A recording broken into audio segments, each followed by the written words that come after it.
यशस्वी प्रधानमंत्री श्रीमान नरेंद्र मोदी जी द्वारा ऑपरेशन सिंदूर ये नाम नहीं नीति है, जिस प्रकार से उनने देश के सामने अपनी पूरी भूमिका रखी है।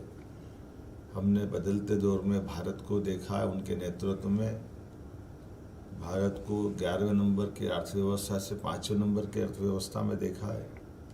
हमने देश से 370 को हटते देखा है। हमने एक एक करके भारत के वो सारे कठिन निर्णय जिनमें कभी कोई सोच नहीं सकता था, उसी प्रकार से आज यशस्वी प्रधानमंत्री ने आतंकवाद के खिलाफ जो अपनी नई नीति का एक तरह से उद्घोष किया, दुनिया देख रही है वो बदलते दौर के भारत का। और हमने सबने देखा बीते 5 दिन में माननीय प्रधानमंत्री श्रीमान नरेंद्र मोदी जी के नेतृत्व में सेना ने जो जबरदस्त प्रतिकार किया था और सेना ने पाकिस्तान की कमर तोड़ के रख दी थी, वो उसी तरह के घटनाक्रम को उनके शब्दों से बयां हुआ जो आज उन्होंने खुद ने कहा है कि आतंकवाद को एक तरह से भारत कभी बर्दाश्त नहीं करेगा। और ऑपरेशन सिंदूर ये स्थगित किया है, आतंकवाद के खिलाफ एक्शन स्थगित हुई है।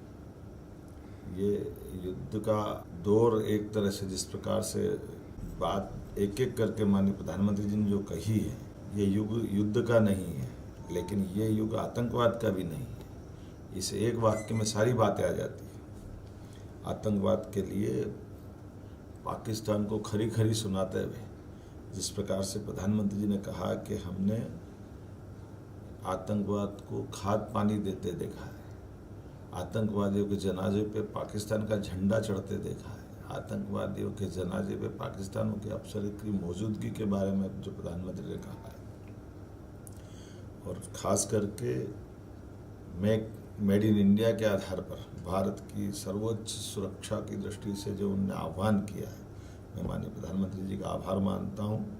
इसी के लिए हम सब इंतजार कर रहे थे और यशस्वी प्रधानमंत्री का नेतृत्व का मतलब ही ये है। जब माननीय प्रधानमंत्री ने कहा कि बात होगी तो पीओके पे होगी, ये पीओके पे इस तरह से स्पष्ट बोलते हुए अपनी नीति को सामने लाना और न्यूक्लियर के आधार पर ब्लैकमेल वाले जो शब्द माननीय प्रधानमंत्री जी बोले हैं, होगा न्यूक्लियर जिसके पास होगा, लेकिन न्यूक्लियर नीति पे कोई ब्लैकमेल कर ले, ये यशस्वी प्रधानमंत्री के लिए और हम सब के लिए उनके नेतृत्व में भारत के लिए वर्तमान में प्रधानमंत्री की सरकार इतने असंभव है। और उनने एक एक शब्द से हमारे हर भारतीय का सीना 56 इंच का किया है।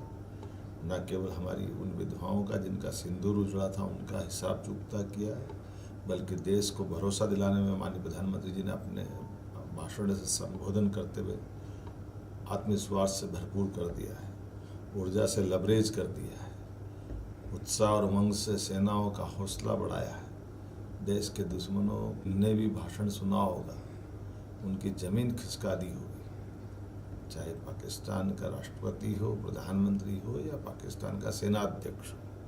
मैं मान के चलता हूँ जो मार मिसाइलों ने की है, आज उनके शब्दों ने, भारत के आत्मविश्वास ने उससे कई गुना ज़्यादा मार की होगी।